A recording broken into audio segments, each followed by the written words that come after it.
Bonjour, c'est Steve, j'espère que vous avez la forme. Je vous souhaite la bienvenue dans cette nouvelle vidéo et aujourd'hui on va parler encore une fois de transformation. Comment amorcer de la transformation dans sa vie? Vous faites peut-être le constat que malgré vos envies, malgré votre envie de changer, vous constatez qu'il y a toujours un gap entre la personne que vous êtes aujourd'hui et la personne que vous souhaitez devenir. Et ça peut générer de la frustration, voire même de la rumination. Et ce qui se passe, c'est que plus on reste statique dans une position, et plus vous êtes dans votre mental. Tout ce dont vous avez besoin, c'est du mouvement. Vous allez amorcer le changement à partir du moment où vous allez mettre en place de petits changements dans votre quotidien. Alors, parfois, il y a des choses anodines, il y a des toutes petites choses qui, sur le plan symbolique, vont pouvoir déclencher une amorce de changement. Et ce que je vous propose ici, c'est dans votre quotidien d'identifier des petites choses qui pourraient vous aider à transformer votre état d'esprit. Alors évidemment, ce que je vous dis ici n'a rien de magique. Ce que je vous dis ici, c'est plutôt des choses qui vont vous aider à booster quelque part ce processus de changement. Donc, qu'est-ce qui, dans votre quotidien, peut vous mettre en route, en chemin, vers quelque chose de nouveau. Parfois, il s'agit de faire des tout petits ajustements, de changer des petites choses. Mais dites-vous que dès lors que vous changez des choses sur le plan symbolique, ça va changer, modifier l'image que vous avez de vous-même. Ça peut vous aider à vous affirmer, ça peut vous aider grâce à une meilleure image de vous-même à vous représenter autrement et donc à vous présenter autrement face aux faits, face aux choses dans la vie, face aux personnes qui vous entourent également. Alors, est-ce qu'il y a des choses chez vous déjà que vous pouvez changer, des petits détails? Ces petits détails, lorsque vous allez les modifier, lorsque vous allez ajuster quelques petites variables, par exemple sur votre manière de vous présenter, vous allez vous rendre compte que vous allez avoir une image différente de vous. Et comme les autres vont vous renvoyer aussi une image un petit peu différente de celle que vous avez d'habitude, vous allez pouvoir vous représenter différemment. Et ça peut vraiment vous aider, notamment au niveau de votre identité. Pourquoi? Parce qu'en modifiant des petites choses dans votre vie, dans votre quotidien, vous explorez de nouvelles facettes de vous, ou alors des facettes qui étaient précédemment déjà exploitées, mais que vous avez peut-être mis en veilleuse. Ça peut être, par exemple, se remettre à un instrument, ça peut être changer un détail physique sur vous, ça peut être changer un élément de votre présentation. Qu'est-ce qui, dans votre quotidien, peut être modifié et peut avoir un impact sur votre identité? Alors moi aujourd'hui, j'ai décidé de prendre une décision. C'est une décision qui m'a longuement fait réfléchir parce que ça a été un long processus de maturation. C'est très superficiel ce que je vais vous dire, mais néanmoins, je suis sûr que ça va avoir un impact et je vais vous expliquer pourquoi juste après. Mais maintenant, j'ai envie d'être très pragmatique et de vous dire place au changement. Alors, est-ce que vous êtes prêts? Oui? Alors, place au changement. Alors voilà la transformation. Parfois, il suffit de simples petits changements pour instaurer du mouvement dans sa vie.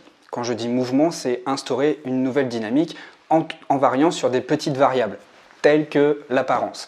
Alors voilà, évidemment, changer des petits détails, ça ne fait pas le tout. Néanmoins, ça vous met dans un nouveau mouvement, dans une nouvelle dynamique. C'est un peu comme tailler des arbres pour que l'énergie puisse se renouveler, en tout cas puisse circuler davantage.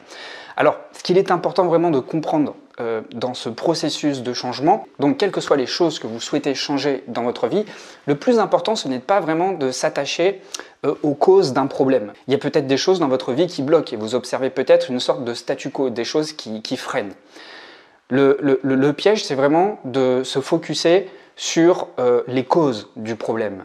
Si vous observez dans votre vie des points de blocage, si vous réalisez qu'il y a des endroits vraiment où ça freine énormément, bien que vous y mettiez beaucoup d'énergie, essayez de voir le problème autrement. C'est vraiment la grande difficulté dans tout processus de changement, c'est lorsqu'on veut débloquer un problème, on accorde toute notre attention aux origines du problème.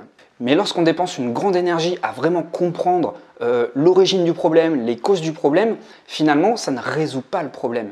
Ce qui va vous aider à résoudre un problème, quelque chose qui bloque ou qui freine dans votre vie, c'est d'envisager non pas le pourquoi, mais le comment le résoudre. Je m'explique.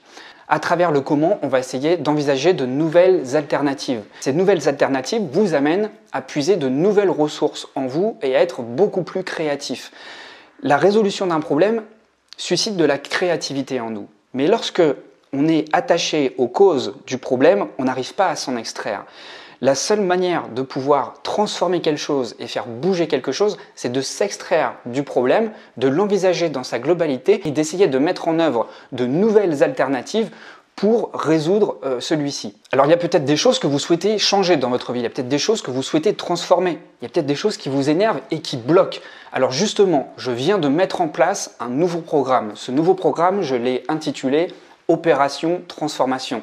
C'est le processus complet pour mettre en place un nouveau départ en utilisant votre hypersensibilité.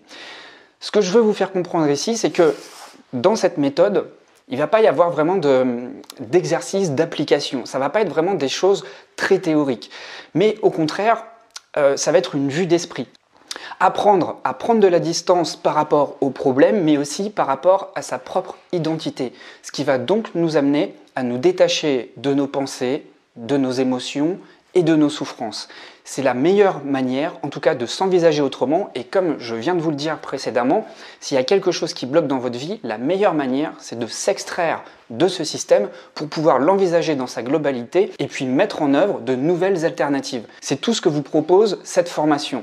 Et donc, on va vraiment travailler sur le mindset, sur l'état d'esprit et comment s'envisager soit autrement dans notre relation vis-à-vis de nous-mêmes, mais aussi dans notre relation vis-à-vis du monde et de la vie en général. Alors comme vous le savez, à chaque lancement, le programme est en réduction, il est à moins 50% et je vous fais un détail très rapide du programme. Celui-ci est articulé en 8 modules vidéo. À l'intérieur de ces modules vidéo, je vous ai mis des capsules audio. Ces capsules audio, ce sont des guidances avec ma voix. Donc dans le premier module, je vous mets sur la bonne voie pour devenir qui vous souhaitez être. Donc on va travailler sur l'identité.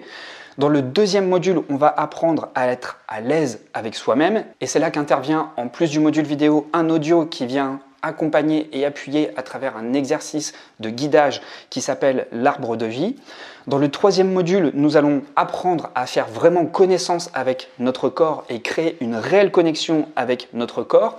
Pour cela, en plus du module vidéo, j'ai mis un audio qui s'appelle le reset des conditionnements, apprendre à se déconditionner de toutes les histoires, de tous les scénarios, de toutes les croyances limitantes que nous impose notre mental. Notre mental est formidable pour prendre énormément de place dans notre développement parce qu'il veut tout contrôler, il veut tout gérer. Et dans ce module vidéo, ce que je souhaite vous faire atteindre, c'est cette partie de votre être qui est bien plus grande que ce que veut vous faire croire votre ego. Dans le quatrième module, on va apprendre à se sentir à sa place, apprendre à être bien avec soi-même. Ensuite, dans le cinquième module, on va apprendre à faire confiance à ses ressources. Dans le module suivant, nous allons apprendre à brouiller le mental sans le maltraiter, mais on va mettre en place un exercice pour pouvoir parasiter sa toute puissance, son emprise sur vos prises de décision. Ensuite, dans le septième module, eh bien, je vais vous transmettre un jeu d'esprit pour sortir de la souffrance émotionnelle. Encore une fois, on va apprendre le détachement par rapport à nos émotions et par rapport à nos pensées. Et ça va vous être extrêmement utile, vous qui êtes hypersensible, justement pour apprendre à ne plus vous laisser submerger par l'intensité de vos émotions. Et le dernier module, je l'ai intitulé « En route sur votre propre chemin », car il n'y a pas un chemin, il y a autant de chemins que d'individus. Et ce que je veux vous permettre, c'est justement reprendre la souveraineté de votre propre chemin et arrêter de calquer votre réussite personnelle sur des réussites standards. Donc cette formation a vraiment pour vocation de vous aider à vous connecter à votre chemin intérieur et à matérialiser votre réussite personnelle à vous. Donc si vous souhaitez rejoindre cette formation, elle est en lancement, elle est à moins 50% pendant quelques jours et j'ai réservé un bonus pour les 50 premiers inscrits. Pour voir tout ça, c'est le premier lien dans la description. Alors, si vous souhaitez commenter cette vidéo avec grand plaisir, je lis vos commentaires à partir du moment où ils sont respectueux. Ça n'a pas toujours été le cas ces derniers jours, pas sur les précédentes vidéos, mais sur d'autres vidéos beaucoup plus anciennes. J'ai dû bloquer certains utilisateurs qui ne respectent pas trop les règles de bienséance. Alors, plutôt que de perdre mon énergie, je préfère les bloquer. Et comme ça, je peux allouer davantage ma créativité à la création de contenu pour vous. Eh bien, je vous remercie de votre écoute et puis en avant pour de nouvelles aventures. Ciao, ciao!